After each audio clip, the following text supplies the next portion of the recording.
Kita lanjutkan perkuliahan perkuliahan sebelumnya ya. Materi deformasi dan mekanisme penguatan. Untuk subbab yang sebelumnya itu sudah 2 video yang ditayangkan ya mengenai introduction, deformation mechanism for metal. Terus kita lanjutkan video yang kedua akan mechanism of strengthening in metals. Yang sekarang adalah tentang recovery, recrystallization, and grain growth. Oke. Di sini ya tentang pemulihan, rekristalisasi, dan pertumbuhan butir. Masih membahas tentang deformasi plastik spesimen logam polikristalin di sini ya, pada suhu yang lebih relatif rendah terhadap suhu leleh absolutnya. Itu menghasilkan mikrostruktur dan properti yang mencakup, kita merujuk ke bab sebelumnya 8.7, 8.11, bahkan juga 8.4, bahwa di situ deformasi plastiknya itu mengalami perubahan mikrostruktur.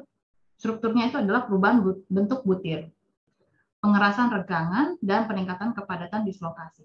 Kalau perubahan bentuk butir itu mungkin ke arah kasar dan mungkin menjadi lebih, kalau kita bilang coarse dari jadinya fine ya, mungkin ke arah sana.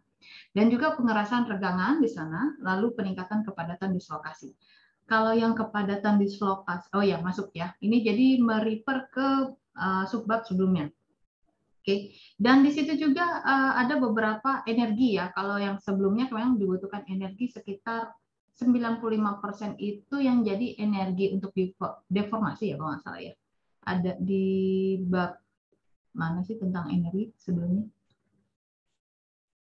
Jadi hanya 5% saja yang akan digunakan menjadi energi, 95%-nya itu hilang dalam bentuk panas ya. Sebentar ya, materinya kemarin ada di mana ya penjelasannya? Mana sih?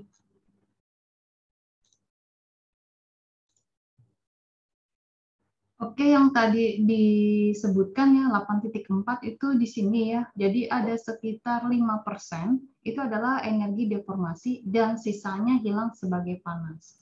Oke, kita balik lagi ke 264 ya. Oke, ini yang dimaksud bagian yang di sini ya.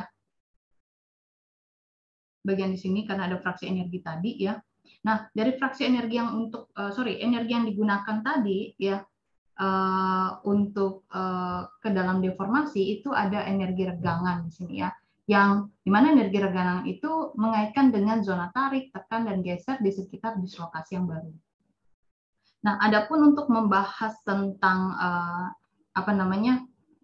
akibat ya dari deformasi plastik itu ada sisi yang lain seperti konduktivitas listrik dan ketahanan korosi. Namun bahasannya mungkin ke bagian 12.8. Ya. Di sini juga ada dikatakan perlakuan anil sebagai sebuah sifat dan struktur di mana dia dapat kembali ke posisi pradingin dengan perlakuan panas. Ya. Ini karena kan sebelumnya juga ada penjelasan tentang annihilation ya di video sebelumnya. Jadi di sini diharapkan ada 2 proses yang berbeda pada suhu yang tinggi, ya.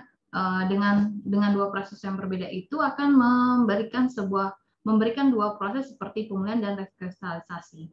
Jadi kalau rekristalisasi berarti dia kayak mengarah ke suhu dingin ya. Jadi dia membentuk sebuah kalau kita katakan fase padat di sini. Oke, dari bahasan untuk pemulihan rekristalisasi dan pertumbuhan butir yang kita bahas pertama adalah recovery. Di recovery ini ada energi regangan internal itu dibebaskan lewat gerakan dislokasi. Yang di sini tanpa adanya tegangan ya atau stres di sini secara eksternal.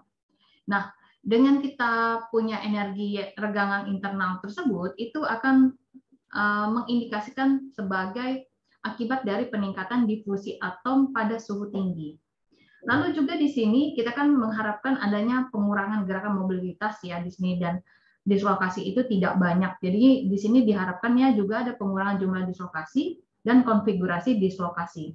Ini kadang-kadang di materi ini kan balik ke bab-bab sebelumnya ya, jadi tolong apabila saya menjelaskan tidak mengarah ke bab sebelumnya seperti gambar 5.13 ini, Anda bisa menuju ke halaman dari gambar 5.13 ya. Nah, kita balik lagi di sini, pengurangan jumlah dislokasi dan konfigurasi dislokasi itu dihasilkan dari energi regangan rendah. Nah, ada juga di sini sifat-sifat yang tadi ya, yang kalau ini kan disebutkan adalah konduktivitas listrik ya, sama ketahanan korosi ya sebelumnya. Kalau di sini itu konduktivitas ini itu dipulihkan ke keadaan pradingin. Oke, singkat sekali tentang recovery ini ya, mungkin tidak banyak ada mungkin ada perhitungan atau penjelasan, mungkin dia lebih ke arah rekristalisasi dan pertumbuhan pertumbuhan butir sini yang lebih banyak. Oke, di rekristalisasi di sini ya, dia ada pengertian lah bahwa rekristalisasi adalah pembentukan satu set baru butiran bebas regangan yang dimana dimensinya kira-kira sama di semua arah ya. Memiliki kerapatan dislokasi rendah dan karakteristiknya dari kondisi kerja pradingin. Lalu di sini juga ya dari sebelum kita memberikan informasi tentang rekristalisasi, sebenarnya tadi kan ada recovery ya, seakan ini tuh kayak pekerjaannya tuh estafet ya. Habis dia di recovery, butirannya masih dalam keadaan energi regangan yang relatif tinggi. Nah, dari relatif tinggi ini nanti dia ke arah rekristalisasi sehingga dia memiliki energi yang regangannya lebih rendah untuk menuju ke kondisi kerja pradingin. Jadi ada kekuatan pendorongnya yang berupa perbedaan energi internal antara bahan yang mengalami regangan dan tidak regangan.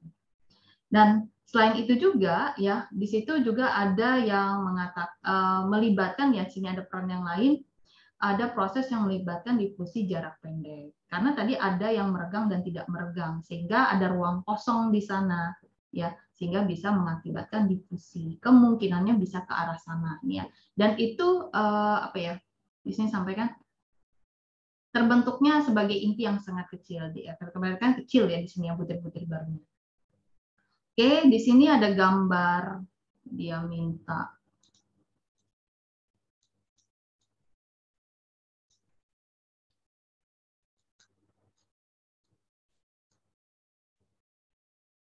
Di sini di gambar 821 ya, yang A ini ya, itu dan sampai D poin di situ adalah fotomikrograf. Dia ada butiran kecil ini ya, kecil berbintik yang telah terrekristalisasi. Dengan demikian ada rekristalisasi pengerjaan dingin, harapannya untuk memperbaiki struktur butir.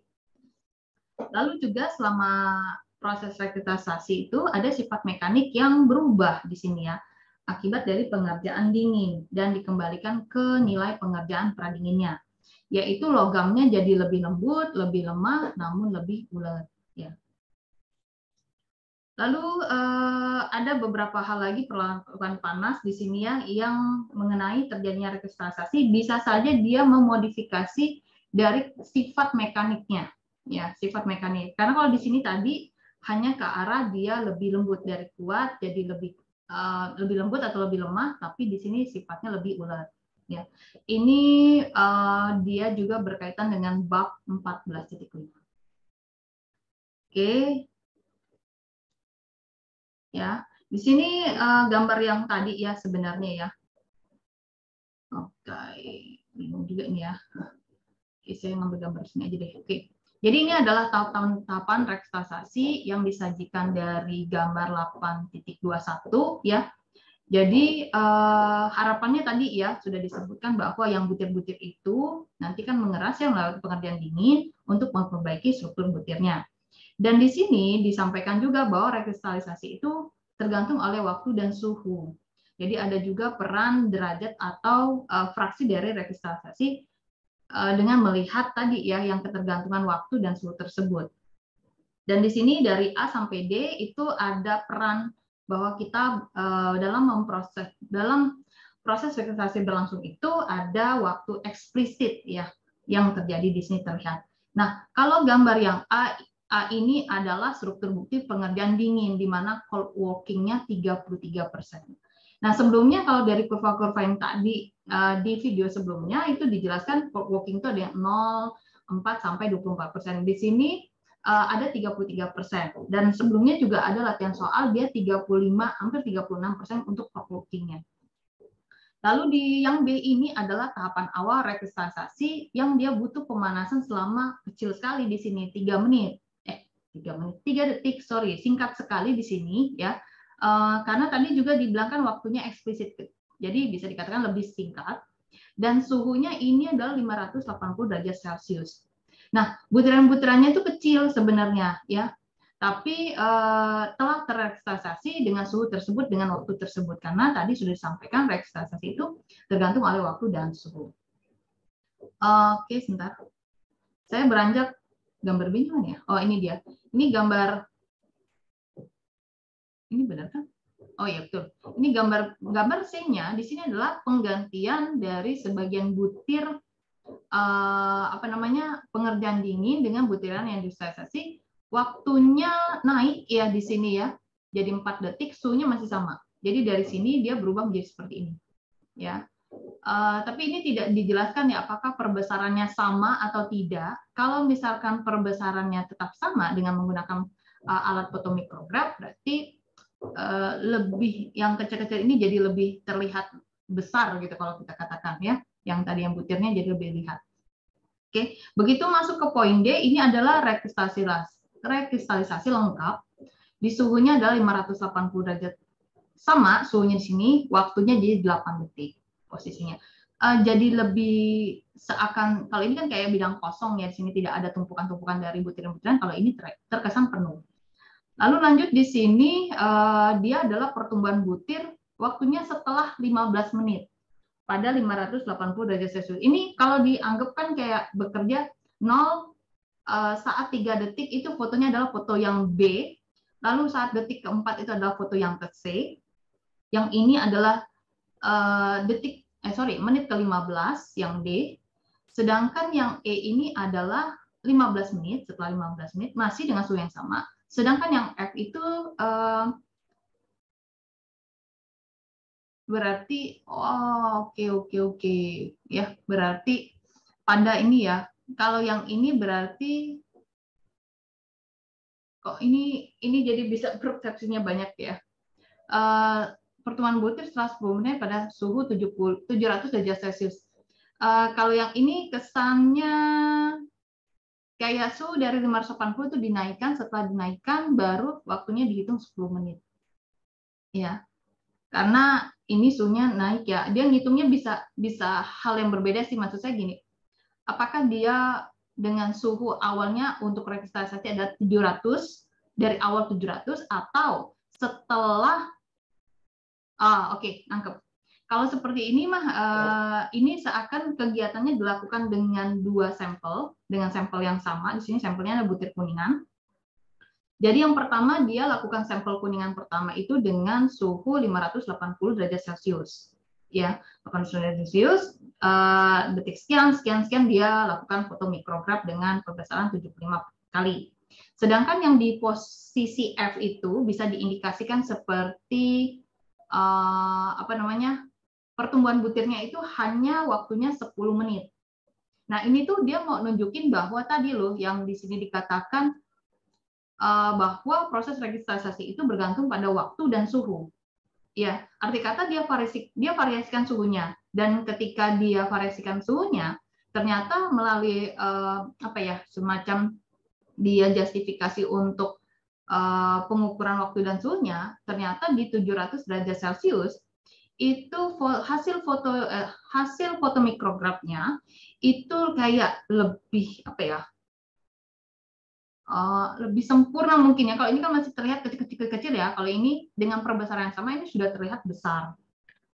Jadi dengan seakan ini mengindikasikan semakin tingginya suhu dan semakin cepat pertumbuhan butirnya. Oke, di sini ada tugas ini ya, sama seperti yang lain-lain ya.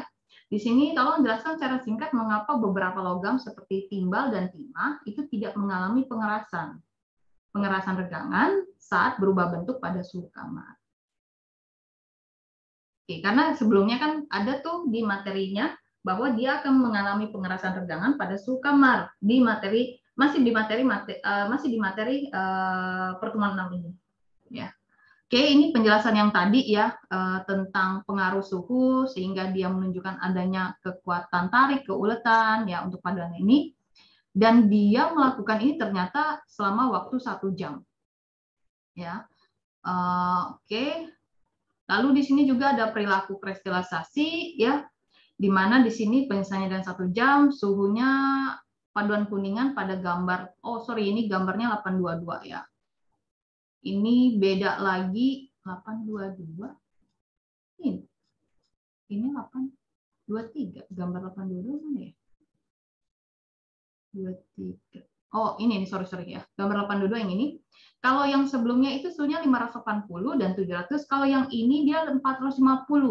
Selama 1 jam dia ingin melihat perilaku rekristalsasi yang mana di poin recovery, rekristalsasi dan green growth itu dia ada 3 area kan ya, dia bedakan di sini dengan suhu hingga 450, posisinya ini 400 mungkin di sekitar sini ya, melihatnya seperti itu, sehingga di sini bisa terlihat pada gambar ini untuk kuningan.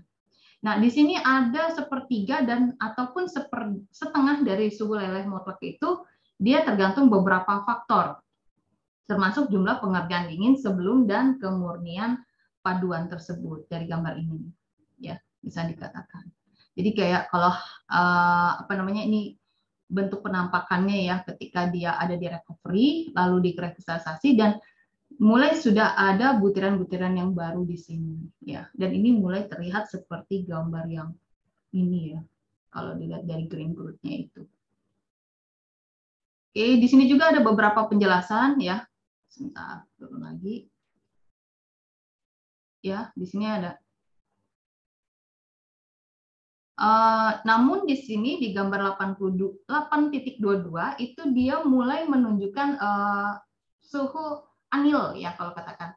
Kalau di gambar sebelumnya yang ini dia tidak mengatakan adanya suhu anil. Nah, kita balik lagi dari hal yang dikatakan suhu anil itu untuk apa?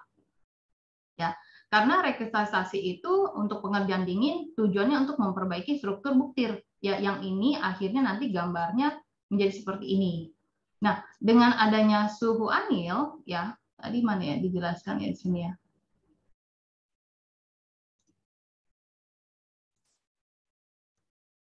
Oke, di bagian ini ya, yang terkadang ternyata sama ya ketika sifat dan struktur ketika kita mau bahas ke rekristalisasi itu kan ada keadaan pradingin ya di sini ya dengan perlakuan panas. Nah, inilah adalah yang dimaksud dengan perlakuan anil.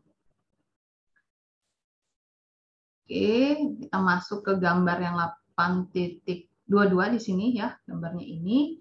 Jadi di sini ada suhu anil terhadap ukuran ukuran butiran, dan di sini ada zona untuk recovery, rekristalsasi dan green growth ya terhadap kekuatan tarik di sini.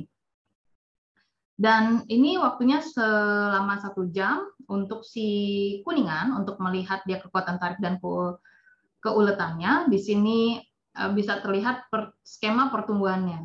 Nah, di sini juga ada penjelasan bahwa dengan meningkatkan persentase pengerjaan dingin itu akan meningkatkan laju rekristalisasi karena di posisi ini dia cukup curam ya, naik ductility berarti keuletan, sedangkan kekuatan strength-nya atau kekuatan tariknya itu menurun ya di sini ya. Dan ada titik pertemuan di sini ya. Di titik pertemuan ini kayak seakan dia sama kuat ya dan ulet sama uletnya, karena kita berharap kan sebelumnya itu di materi sebelumnya, di video sebelumnya kita ingin memprioritaskan adalah kekuatan, tapi juga kalau bisa mengharapkan keuletan yang sangat baik. Ya, lalu di sini juga ada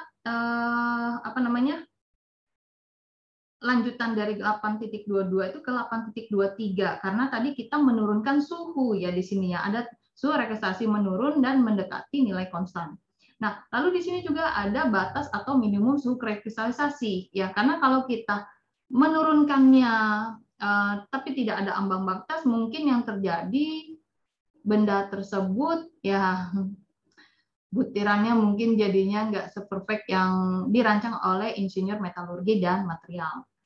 Dan selain itu, ada faktor juga derajat kritis yang sebelumnya diberitahu ya, fraksi ya dikatakan di sana tadi, bahwa kalau kita ada derajat kritis ya kerja dinginnya, dan ada beberapa derajat kritis kerja dingin di bawahnya di mana kristalisasi tidak dapat dilakukan. Jadi kalau kita hanya sampai di titik rendah suhu kristalisasi, tapi nggak begitu. Hanya kita tahu dia suhu kristalisasi paling rendah ada 100 ya, maka jangan sampai mencapai 100 karena di situ proses rekristalisasinya tidak dapat dilakukan ya. Dan sini dia bisa memberikan gambaran bahwa core working-nya itu adalah 2 sampai 20%. Nah, di gambar 8.23 ini adalah variasi suhu rekristalisasi di mana ini bahannya adalah iron ya. Iron di sini adalah besi. Di sini terlihat bahwa untuk deformasi yang kurang dari kritis sekitar 5% core working di sini kristalisasi itu tidak terjadi ya. Posisi di sininya ya. Ada critical di sini 5% ya. 5% di sini, kalau 5% dia naik rekristalisasi makanya kita butuh tadi ya suhu minimal rekristalisasi tadi berapa ya di sana ya. Kalau ini tuh hasil riset ya, dengan hasil riset itu maksudnya mungkin ada beberapa data yang tidak ditemui dalam hasil riset yang sudah dilakukan oleh penelitian sebelumnya untuk pembuatan sebuah material atau panduan lah yang diinginkan dari insinyur metalurgi ataupun material ya. Oke, di sini kita lanjut lagi, ada beberapa ya range dari suhu kristalisasi dan titik lelehnya di sini ya. Ada beberapa logam di sini ya, dan juga di sini disebutkan bahwa rekristalisasi itu berlangsung lebih cepat dalam logam murni dibandingkan paduan ya, karena di situ selama rekristalisasi gerakan batas butirnya terjadi ya, dan saat inti butir terbentuk dan kemudian dia mungkin lihat gambar ini yang lebih simpel ya. Di situ juga dia gerakan batas butirnya terjadi saat inti butirnya itu terbentuk dan akhirnya tumbuh. Dan faktor dari atom pengotor itu pun tetap ya dibahas di sini bahwa perannya dari atom pengotor itu dia akan berinteraksi dengan batas butir yang dikristalisasi untuk mengurangi mobilitas. Tetap ke arah 3 poin yang sebelumnya disebutkan di mekanisme ya, di mekanisme ini. Nah, jadi kalau kita ingin menghasilkan laju dari kristalisasinya itu turun, maka kita menaikkan suhu rekristalisasi. Namun kalau saya melihat mungkin ini untuk garis umum ya, garis umum dari material yang sudah dilakukan para periset. Bisa saja nanti kalau dia material baru atau komposit ataupun maupun paduan. Dan sini ada kisaran lah kalau dia katakan kalau logam murni suhu rekristalisasinya adalah 0,4 TM. Di mana TM ada suhu lebih mutlak dan kawan-kawan di sini. Bisa dilihat. Kalau yang ini mungkin bisa langsung pakai ya, maksudnya karena termasuk bahan logam yang sudah umum. Dan di sini juga ada yang dikatakan pengerjaan panas, bahwa operasi deformasi plastik itu dilakukan di suhunya di atas suhu rekristalisasi. Oke, tetap yang diharapkan ya dengan melakukan perlakuan seperti ini itu materialnya tetap relatif lunak dan ulet selama deformasi karena tidak mengalami pengerasan regangan ya. Oke, di sini ada sampel 8.1 ya. 8.1 di sini adalah deskripsi dari prosedur penurunan diameter. Jadi ada di sini batang silinder kuningan materialnya yang tidak dikerjakan secara dingin ya, mungkin sini diameter awalnya 6,4 mm, dikerjakan dingin, akhirnya dia memiliki luas penampang berkurang karena ada treatment dari pengerjaan dingin, sehingga dia butuh kekuatan lulu di sini 345 megapascal. Keulatannya adalah ductility atau persen EL-nya itu 20%. Sehingga dia diameter akhirnya dari 6,4 jadi 5,1, sekitar turunnya 7 ya, 0,7 mm. Jelasin cara prosedurnya. Nah, ini sebenarnya perhitungan dari persamaan 8.8 ya dari sini. Ya balik lagi ke persamaan di atas, bahwa persen co-working itu dari luas sebelum deformasi dikurang dengan luas setelah deformasi dibagi dengan luas sebelum terdeformasi. Ini mirip dengan hitung-hitungannya dengan example yang sebelumnya sih, dengan kurva yang di video kedua ya. Sehingga dengan kekuatan ini kan kekuatan luluhnya tadi 345 megapascal ya. Kalau yang di sini dihasilkan 410 ya, dengan persen EL. Ini mungkin ke arah kamu harus pakai kurva 8.19. Balik lagi yang di video kedua sih, yang tarikan, karena ini bahannya tadi apa? Kuningan ya, bahannya kuningan. Kalau contoh sebelumnya 8.1920 ini. Kalau sebelumnya Cooper, tembaga. Ya, kalau kuningan berarti beras di sini, ya. Tinggal kamu pakai kurvanya, pakai co-working-nya 36%, tarik ke sini. Nah, ini ke sini ductility-nya, kalau di sini dia 8%. Mungkin saya ya ini ya 36, ini kan tidak sampai ke garis 10 sebenarnya, ada di bawahnya. Ya. Jadi dia memanfaatkan dari kurva di sini. Dan alternatif pemrosesan lainnya adalah pengurangan diameter ya secara parsial dengan diikuti perlakuan panas rekristalisasi sehingga efek kerja dingin bisa dihilangkan. Oke, selanjutnya di sini masih lanjutan yang tadi ya. Ini ada sebentar. Ini dia menanyakan kayak kita ingin co-working-nya 21,5% ya. Diameter akhirnya itu 5,1, dia menghitung mundur ya. Jadi berapa sih diameter awal dari si bahan kuningan tersebut. Ternyata didapatkan itu 5,8 mm dengan co-working-nya hanya 21,5%. Sama ini memanfaatkan gambar di sini juga, ya maksudnya. Jadi kan tadi ada penjelasan di sini ya, kekuatan keulutan dan diameter dibutuhkan dicapai melalui langkah penarikan kedua. Nah, ini yang mereka lakukan. Kalau mereka ingin co-working-nya 21,5% yang diinginkan dari sini, karena di sini deformasinya itu harus antara 20 sampai 23. Nah, sebelumnya ini kita dapat 36,5%, mungkin offset dari kisaran di sebelah sini. Jadi dia ngambil dari hasil riset tersebut ya, di sini ekstrim itu adalah 21,5% co-working. Jadi dia ngitung nih diameter awalnya harusnya berapa. Kalau memang akhirnya setelah pengerjaan dingin itu menjadi 5,1 mm untuk diameternya. Oke, yang terakhir adalah pertumbuhan butir di sini ya. Jadi setelah rekristalisasi, sambil melihat gambar ya. Ini ya.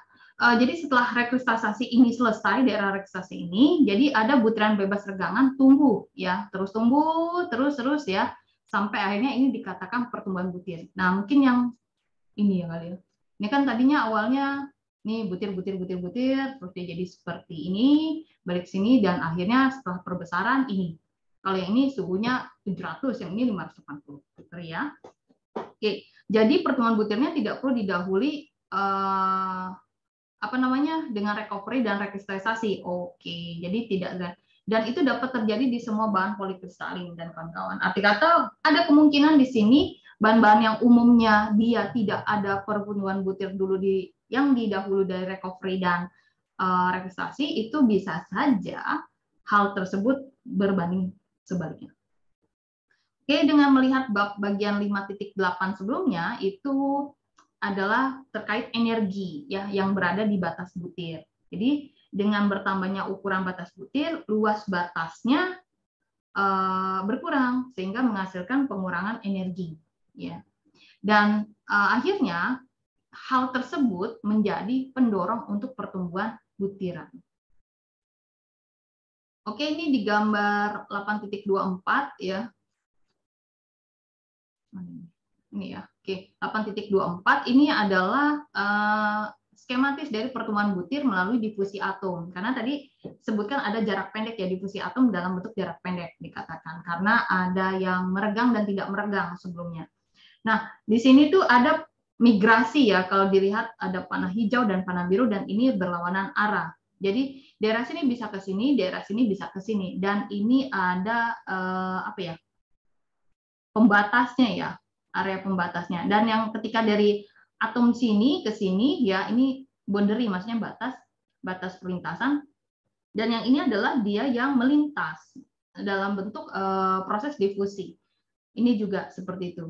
Nah, kalau yang hijau ini dia sampaikan di sini adalah pergerakan ya, pergerakan butiran ya, pergerakan butiran. Kalau yang ini mendifusi, yang ini bergerak. Sorry, berarti tadi saya salah menyampaikan ya. Saya kira bolak-balik, mohon maaf. Oke, di sini apa namanya? Jadi ukuran butiran rata-rata itu meningkat seiring waktu ya.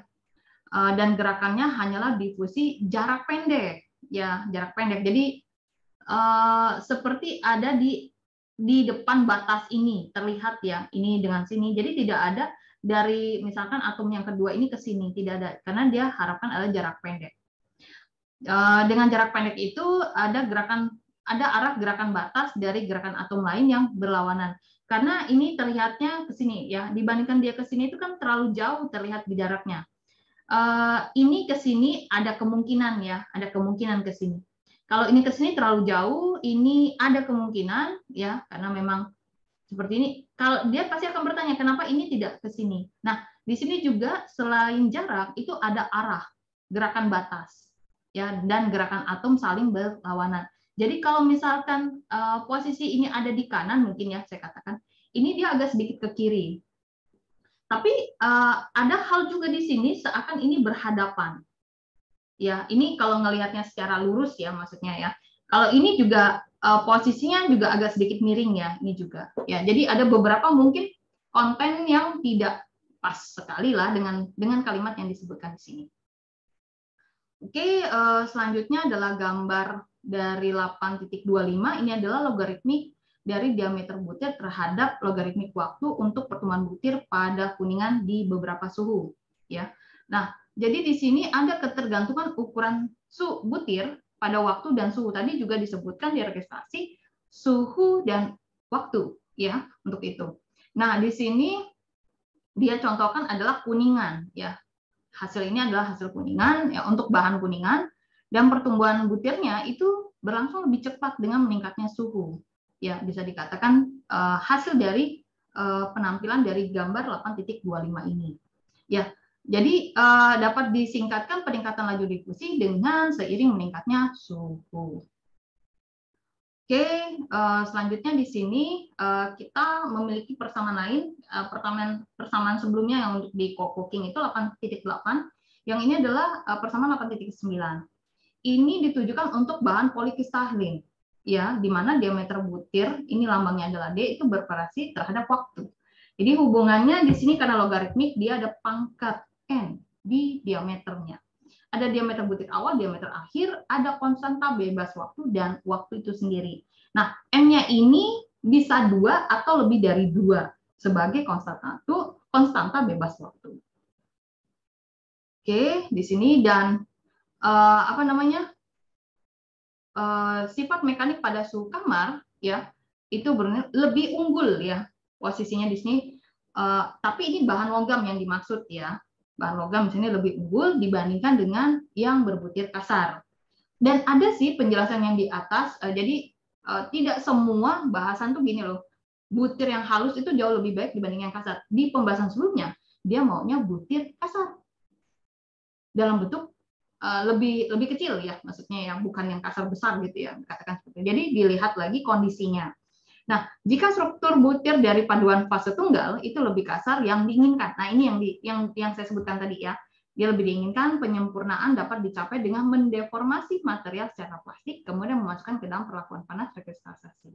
Jadi makanya diminta sama saya meresum itu agar memflashback karena mungkinan ada keterkaitan bahasan satu dengan bahasan yang lain, ya apa namanya ya seperti ini ya bentuk butiran saja, ukiran butiran. Oke, pertemuan hari ini saya cukupkan ya terkait dari deformasi dan stringing mechanism.